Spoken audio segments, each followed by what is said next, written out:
afternoon, everyone. Welcome back to Witches the Moon, Week 15, Season 8. We are so excited to have you here with us. This week's topic is use of tarot in the craft. Now, tarot has a long history. Not all of it is witchcraft necessarily related, although it is a tool that many of us as witches use. And so I want to talk a little bit today about how I use tarot in my personal practice of the craft. Most clearly, one of the most common uses for tarot is to gain some sort of divine or spiritual guidance. A lot of times when someone comes to you for a reading, it's because they have a specific situation that they're feeling confused or conflicted about, or would just like some general clarity, and so you may do a reading. Sometimes they just kind of want to get a feel for what does spirit hold for them in their life, and where are they going to go with it. But that's not the only way that tarot can be used in the craft. I use tarot in a few different ways. Obviously, I do use it to provide guidance to my clients who come to me for readings. And if you are interested in having a reading with me, then by all means, please check out the down bar. In the down bar, I have a link to my webpage where you will go to the store, you'll purchase the reading you want, and then you'll go to the book it page and book your reading. And typically, I provide them through a YouTube channel like this. I'll create a video, I'll do the reading I say live, but I'll do the reading. I can also do them via Skype or Google Hangout with just you if that's what you want. And I can do them in person if you happen to be in the Dallas-Fort Worth Metroplex and would like to come to my office. We can always schedule an in-person time. I can also provide results by email, and I do include photos of the cards and the spread that I was used. I explain the spread that I used and all of that. And the cards, how they laid out, give my interpretation, so on and so forth. That being said, shameless self-plug there.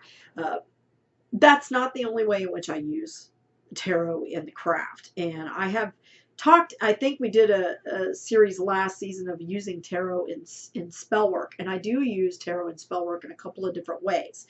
Sometimes I will use a specific deck. I have a deck that, it's a nice deck, but for some reason I have a hard time.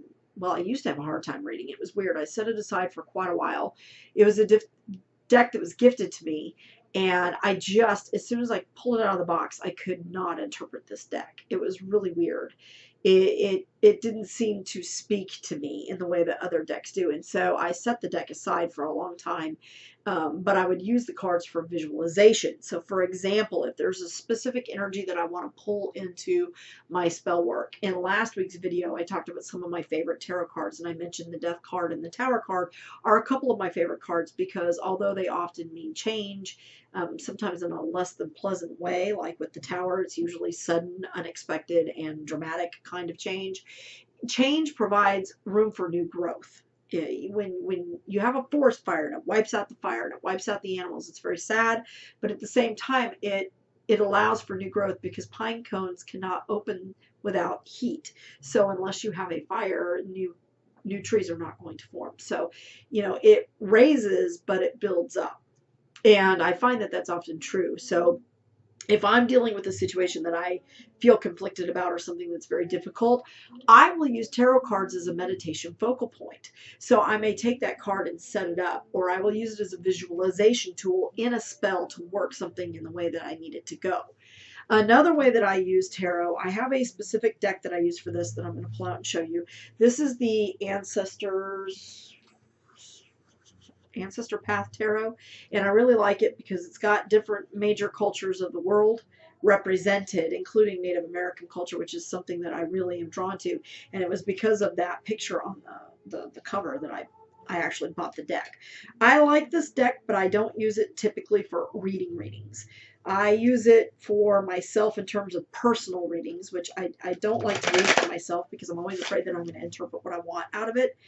But I allow myself to use this deck for that simply because to me, this is the way that my ancestors are speaking to me. So I will also use the cards. There's the moon. I mentioned that last week is one of my favorite tarot cards. Isn't it kind of funny that I pulled that card? But I will use these cards as visual points, focal points to lend my energy and my spellcraft in a way that it puts it where I need to be. Or if I will draw a card. One of the things I will do when I do use them for meditation, what I will do is shuffle the deck a few times, cut the deck, maybe shuffle it again. I do it a few times till it feels right to me. I want to make sure that it's nice and mixed in. And then I will tell my ancestors, I know that you're with me through space and time. Give me a card that guidance is mine. And I'll pull a card and I will use that card for meditation. And I will meditate on why was that card the card that was chosen for me that day? What am I supposed to get from that card? What does it mean to me? And then I'll use that to go through my day. And so I really like these. I also have another deck that I use for that. It's the Joy and Sorrow Oracle deck. And I did not grab that. I guess I could grab that. And show you, but if you are not familiar, yeah, let me grab it because it's really a stunning deck. One moment.